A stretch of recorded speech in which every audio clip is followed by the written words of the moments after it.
आज हमारे साथ स्त्री एवं प्रसूति रोग विशेषज्ञ डॉक्टर वंदना सोनी मौजूद है। वर्तमान में आप संभाग की सबसे बड़ी अस्पताल पीबीएम में पदस्थापित है।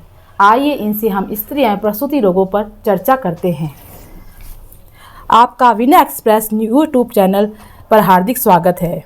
वर्तमान समय में किशोरी बालिकाओं के स्वास्थ्य की क्या स्थिति है?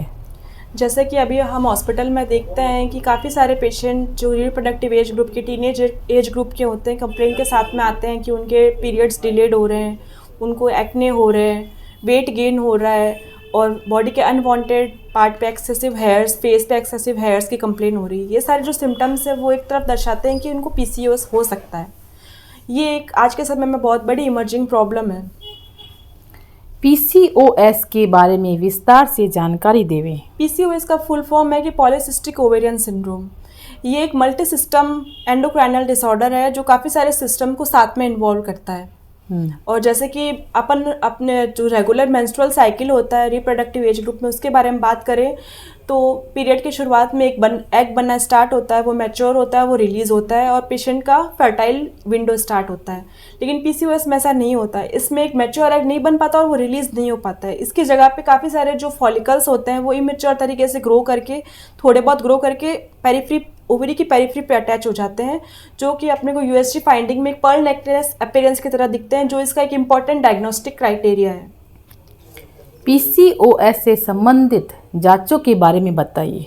पीसीओएस के सिम्टम्स के बारे में, यूएसजी फाइंडिंग के बारे में मैं आपको पहले ही बता चुकी हूँ और ब्लड वर्कअप क्या हो सकता है उसके बारे में आपको बताना चाहूँगी कि इसमें जो हार्मोनल प्रोफाइल होता है कि तो रिप्रोडक्टिव हार्मोन होते हैं LH and FSH। Day two LH FSH को अपन काउंट करते हैं, थायराइड हार्मोन प्रोफाइल को अपन देखते हैं, लिपिड प्रोफाइल देखते हैं और जो पीसीओएस उसमें इंसुलिन रेजिस्टेंस मिलता ही मिलता है ओबेसिटी की वजह से।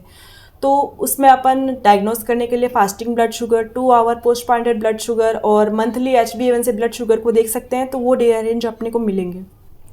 पीसीओएस से जुड़े बचाव एवं उपचार के बारे में बताइए। पीसीओएस के प्रिवेंशन का सबसे इम्पॉर्टेंट जो फैक्टर है वो है लाइफस्टाइल मॉडिफिकेशन, कि आपको अपने रहने के तरीके को, खान पान के तरीके को बदलना होगा। जैसे कि अपने एंसेस्टर्स थे, उनकी लाइफस्टाइल बहुत डिफ़िकल्ट थी, मतलब कि वो बहुत हार्ड वर्किंग थे, उनके पास किसी तरह की कोई सुविधाएं उपलब्ध नहीं थी, वो अपना सारा काम अपने हाथों से करते थे और उनकी डाइट भी ऐसे मतलब फ्रेश और मोटा अनाज खाने वाली वैसी थी, तो उनका जो एनर्जी एक्सपेंडिचर है वो सही था, तो वो जितनी कैलोरी लेते थे उतनी उनकी वो यूटिलाइज हो जाती थी।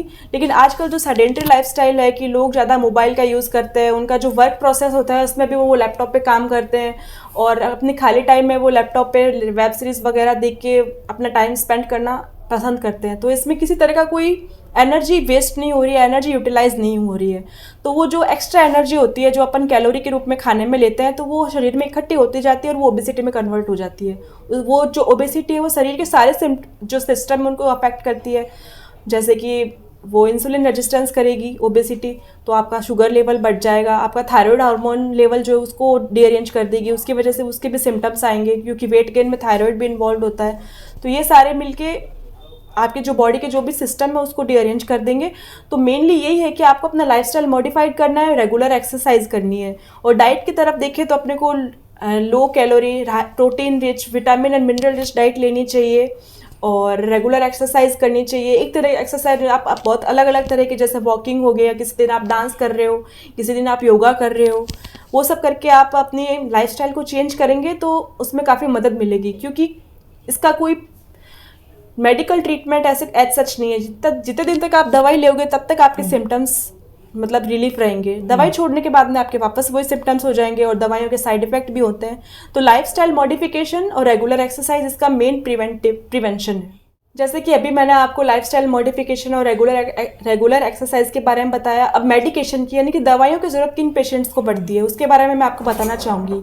जैसे कि कोई पेशेंट प्रेग्नेंट होना चाहता है, जिसकी नई नई शादी हुई है, तो उनको पीसीओएस के साथ में उनको प्रेग्नेंट होने में दिक्कत आएगी क्योंकि उनके ओवम रिलीज़ नहीं होते हैं।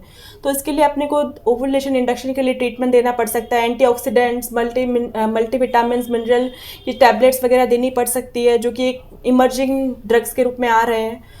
और जैसे कि पेशेंट सीवियरली मॉर्बिडली ओबेस्ड है, तो वो खाली लाइफस्टाइल मॉडिफिकेशन से, एक्सरसाइज से उनकी ओबेसिटी ठीक नहीं हो सकती है, तो उनको बैरिएट्रिक सर्जरी या कोई मेडिकल ट्रीटमेंट इन सब की ज़रूरत पड़ सकती है।